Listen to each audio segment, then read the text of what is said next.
Okay, on to week 2, when we really start to get into the foundations, laying the foundations for a better understanding of the special theory of relativity. So our theme for the week is events, clocks, and reference frames. I want to start off in this short video clip, however, just to remind ourselves where we've been. Last week we talked about Einstein in context. We got a better idea of the context of physics and science and technology in the 1800s, leading up to Einstein's own time in the late 1800s, early 1900s. A lot of things going on, as we saw. We also saw Einstein himself, his own life as a youth, and then especially at the university, and in the few years after, struggles he went through personally in terms of academics to a certain extent, although he certainly was a very good student, but certainly girlfriend problems, family problems, problems of finding a job, and so on and so forth. So it wasn't an easy time, certainly, for Einstein himself in these years around 1900. We also talked a little bit about his so-called miracle year of 1905, and saw how, even though it was an extraordinary output, perhaps the greatest year any scientist has ever had, you could certainly put it right up there with almost anything else, and yet there'd been a long period of preparation, probably at least 8 to 10 years when he'd been thinking about a lot of these problems. He'd been studying physics intensively. He'd been discussing it and almost everything else under the sun, philosophy, literature, science, with a couple of his friends in the Olympia Academy, for example, and with others as well. So there'd been that period of preparation before, in a sense, he burst on the scene in 1905. He'd also published a couple papers even before 1905, which were pretty good efforts. In fact, you may have heard of the so-called 10-year rule or 10,000-hour rule, in that if you look at the actual lives of so-called child geniuses or prodigies, that one thing that characterizes them is they really have a real passion and drive for a given subject. And Einstein, probably not sure we'd call him a child prodigy, but certainly up there in the genius level in terms of his scientific achievements, and at a relatively young age. And it didn't just come out of nowhere, even though it seems that way, this unknown patent clerk, 26 years old in 1905. But he'd put in his roughly 10 years, 10,000 hours of really passionate study of these subjects. And then those insights came. So it was not necessarily an easy process. It was a lot of struggle at times, and perseverance, and pushing through to the final insight. So just Einstein in context, remember some of those things. Also just want to mention the quotes of the week. They are on your handout, but one of them is Einstein, of course. "It can scarcely be denied," he said, "that the supreme goal of all theory is to make the irreducible basic elements as simple and as few as possible without having to surrender the adequate representation of a single datum of experience." Well, sort of a lot of words in there. This is probably the origin of another so-called quote by Einstein that you may have seen, and that is, "Everything should be as simple as possible, but no simpler." As far as we can tell, that appeared in Reader's Digest about 1977 or so, attributed to Einstein.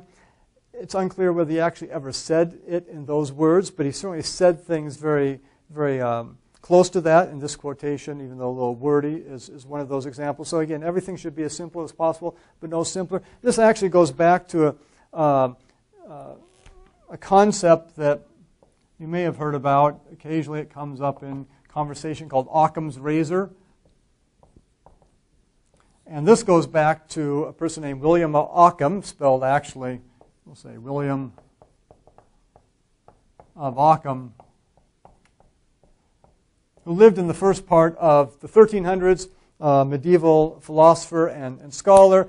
He actually never stated it quite like it often is stated. The essential idea here is you don't want to multiply hypotheses unnecessarily. You want to try to explain things in as simple manner as possible, but it doesn't mean the simplest possible, because you want explanatory power as well. If something is so simple that it can't explain a certain range of experience, that something else that's maybe more complicated, a theory or idea that's more complicated, can explain it, then you want the one that has more explanatory power behind it. But everything else being equal, you try to make things as simple as possible. So sometimes called Occam's razor. In science, and especially in physics per se, the idea is that you want to just try to make your explanations as simple as possible. Don't multiply unnecessary assumptions or hypotheses and things like that. So that's, again, this idea. Everything should be as simple as possible, but no simpler. Again, one of those quotes that you'll see all over the place attributed to Einstein, but a lot of people have said similar things over the years. Even before William of Ockham, there were, going all the way back to some of the Greek scholars. Ptolemy, for example, said something very, very similar to that. Another quote from Einstein: "Our experience hitherto justifies us in believing that nature is the realization of the simplest conceivable mathematical ideas. I am convinced that we can discover by means of purely mathematical constructions, by pure thought in a sense, the concepts and the laws connecting them with each other, which furnish the key to understanding of natural phenomena." This is a very interesting idea, and it sometimes goes under the heading of the unreasonable effectiveness of mathematics. The unreasonable effectiveness of mathematics. How is it that math is so successful, our math is so successful in describing the world, physical reality, in nature, especially in the field of physics? Why should it be that way? Einstein essentially is taking as an article of faith that it is, and that just by examining things mathematically and thinking mathematically, we can actually get at the essence of nature.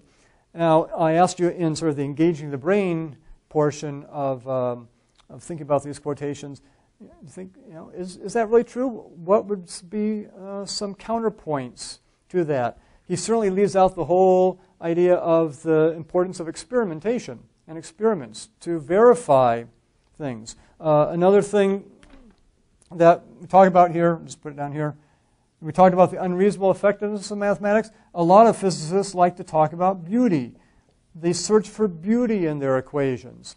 Einstein never quite said it like that, but he too also was looking for equations that were, in a sense, beautiful. There's another Nobel Prize winner named Paul Dirac, who later on, sort of the generation after Einstein, they were contemporaneous, but he's a little younger than Einstein, in the late 1920s, he applied relativity to the new theory of quantum mechanics and came out with a relativistic version of quantum mechanics. He applied the special theory of relativity to quantum mechanics. And he was very famous for always saying, I look for beauty in my equations. That's how I know they're true. Well, yes, but there are many cases where beauty sort of can lead one astray. Looking for very beautiful equations, very symmetrical equations that seem this is fantastic stuff, but does it actually match reality? So there's room for debate there, but certainly it is amazing the unreasonable effectiveness of mathematics in enabling us to describe successfully, sometimes very successfully. We have certain theories. There's a theory known as quantum electrodynamics. Okay, it was developed in the 1930s and into the 1940s as well, late 1940s, where theory predicts certain values to 8 or 9 decimal places. An experiment verifies that. That's absolutely astounding that we can do that to 8 or 9 decimal places, and every single decimal place is right when we actually do the measurements. So, something to ponder there. One other quotation here. To punish me for my contempt of authority, fate has made me an authority myself. And this is sort of a reminder that all those quotations you see floating around that are attributed to Einstein, like this, everything should be as simple as possible but no simpler, may not actually be a real quotation from Einstein. So just the fact that he's the authority, if you put his name on something that sounds good, then people think, oh, Einstein said it, then it must be true. It must be something to follow there. So, a few quotes of the week. A thought experiment I want you to work on, the challenge of synchronization. We'll be talking about that more in one of the video clips, but it just sort of gets the mental juices flowing there to think about that thought experiment. So it's on the handout. You can read about that. And then a reading. I want you, especially those of you who are doing the quantitative approach, to read Einstein's paper that developed the early version of the special theory of relativity on the electrodynamics of moving bodies. I don't want you to understand the math or the physics involved. You don't have to do that. But just outline it. Summarize. What are the key points he's trying to make? Because there's a lot of points there where he just summarizes, okay, in this section we're going to do this, and now we're going to do this, and so on and so forth. If you're taking the more qualitative approach, recommend reading it and doing that same outline, get a sense of what he's trying to do in this paper. But we'll talk more about that as well later on. So that's themes for week 2, events, clocks, and reference frames. And then think about some of these larger issues that these quotes bring up as well, perhaps as we go along and as we start really constructing our understanding of the special theory of relativity.